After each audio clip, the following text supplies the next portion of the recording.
Hi everyone, welcome to another Collodion chat, first of the new year. So this one's going to be a two-parter, and today and also in the next video I want to talk a little bit about displaying wet plate photos. So I've seen a lot of really creative, fantastic ways to display wet plates. I've seen tintypes stuck into picture frames, seen old printing frames reused, all kinds of different stands, ways to prop plates up. But today I want to talk about one specific method that I've been using for a while to hang plates on the wall. And I'm sure I'm probably not the first person to ever do this particular approach, but it's not something that I've seen kind of described on the internet before. So I just wanted to put it out there and give it to y'all as an option to maybe display some plates that you're particularly fond of. So I first built these hangers about 2 or 3 years ago, I want to say. This is when I made a set of still life tintypes that I was particularly fond of.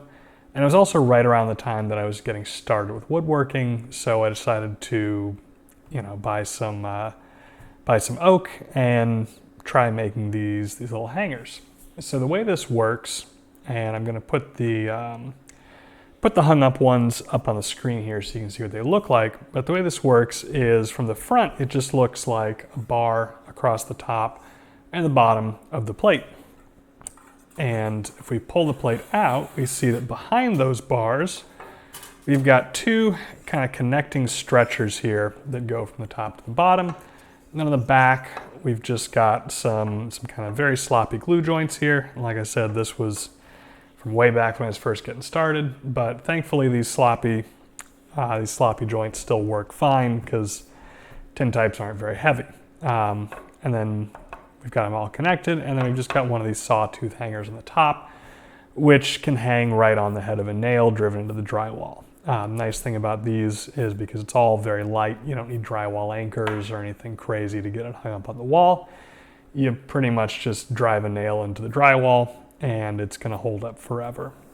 So this is, kind of the way to do this in wood, and the focus of the next video is going to be how to build one of these. I'm going to go out into the garage and show you how to build kind of an updated design of the wooden version of these hangers.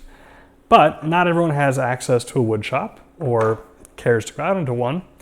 And I know some of you out there do have 3D printers. So I went ahead and designed a 3D printed version of this same concept. I'm going to include a link to the printables page with all of these files. And what we have here is kind of a wide array of different options. So all of these pieces are 3D printed versions of the top and bottom components of these hangers. So there are, I think, 3 or 4 separate factors that are going to change in between all these files. There's quite a few of them. So first and foremost, these are designed for both ambrotypes and tintypes. So the STL files are going to have a prefix, either tin underscore or ambro underscore. The tin files are for tintypes, and they have a fairly narrow slot in the front of them to slide a tintype into. The ambro underscore files are going to have a much wider slot in the front, which should accommodate up to 3 millimeters, up to 3 millimeter glass plates. After that, you're going to have the design name. So these come in 4 different designs. There is, first of all, the plain design, which is just a very straightforward rectangular prism, no real embellishment here. There is a chamfered version, which just has a little bit of a chamfer on the front edges of the top and bottom pieces, which is basically how my original hangers looked. There's also a rounded design, which is going to kind of round off the corners and the edges of the front to give it a little bit more of a smooth look when viewed from the front. And then finally, there is my personal favorite, the chevron design, which is just like the chamfered, but it has a little bit of an angle to the edges, so it kind of forms a very subtle arrow pointing in towards your plate. So the way these work is, originally I had planned to to include 3D printable files for the spacers that would go in between them, but printing that large can be tricky. You can run into some warping issues, and also a lot of people wouldn't have printers big enough to accommodate a full 8x10 plate. So instead, I built them with these holes in the insides of the top and bottom files so that you can head down to your local hardware store and pick yourself up some 1/4-inch wooden dowels. If you're in a metric speaking locale, I think a 6mm dowel would come pretty close as well. It wouldn't be as snug of a fit, but it should still work with a little bit of glue. And the nice thing about these dowels is they're very thin, so they don't add a lot of weight, and they also don't need any kind of special equipment to cut. You can very easily cut these with a cheap handsaw, or if push comes to shove, even by just breaking it with your hands. Although that wouldn't be a super precise method, you could make it work. So the way you're going to fit these is simply take a plate that you want to fit, and then get your top and bottom components. So I'm going to go with the chamfer design here. And then you can put the dowels into either the top or the bottom. Doesn't really matter which. Then you can go ahead and put your plate inside. Flip it upside down. Then you put your other top or bottom piece in place, and you can just see how it overlaps with the dowels, and then you can just make a mark on the back here. You know, we can pretend this is a much longer dowel, right? We would just mark towards the bottom here, and then we could go make that cut, and finally press these together. And then what you'll want to do is add a little bit of glue, probably super glue or 2-part epoxy would both work very well here. And then you can get it lined up with the slots, and you can use your tintype or ambrotype to get the size just right. You don't want to squeeze them too tight. You want to leave just a little bit of wiggle room so it's easy to get plates in and out. And then once it's all glued together, from the front, you'll just see your plate with these bars, top and bottom.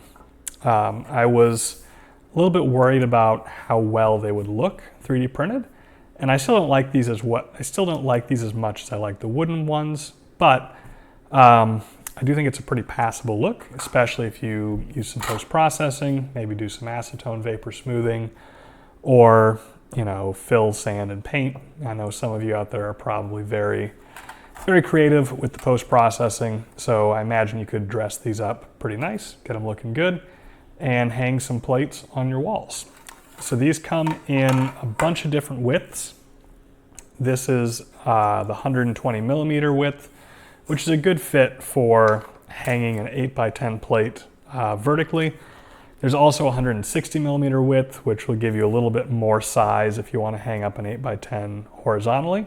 It's not necessary for stability or anything, but just if you want to visually balance out that plate a little bit more.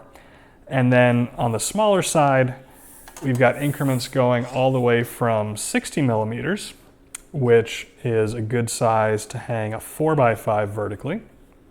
And this is an example of the ambrotype version of the files, which can accommodate up to 3mm thick glass.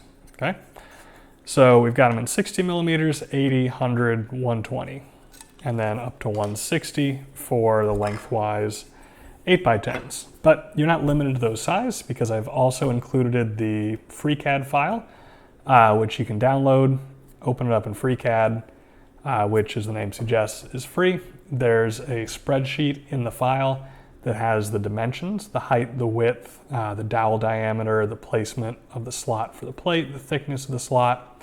You can adjust all those to your heart's content. So if you have some really thick glass you need to accommodate, or you want to make some bigger sizes for bigger plates, maybe you want to slim it down a little bit, you're totally free to kind of play with that to your heart's content.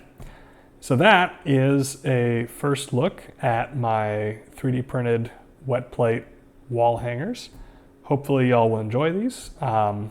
I would love to see, your builds. If any of you out there make some, use them to hang up plates that you really like. Love to see some pictures. I hope this can help someone out. And next time I see y'all, we will head out to the garage and I will show you in the simplest way that I possibly can how to build the wooden version of these hangers with a few new updates. So with that, have a great day everyone, and hope you enjoy.